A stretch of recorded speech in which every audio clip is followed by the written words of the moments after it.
Hello guys, welcome back. In this video I will show you how to remove the memory card on Samsung Galaxy A27. First we need to remove the SIM card tray.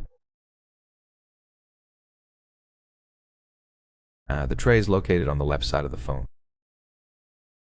Use the eject tool with a little pressure and it jumps out.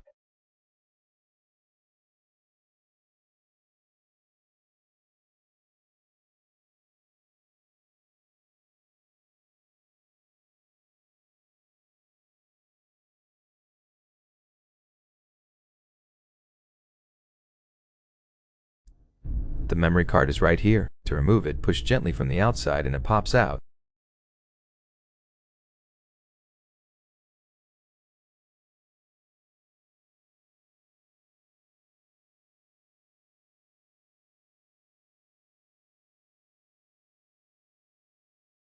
Now we can put the tray back in.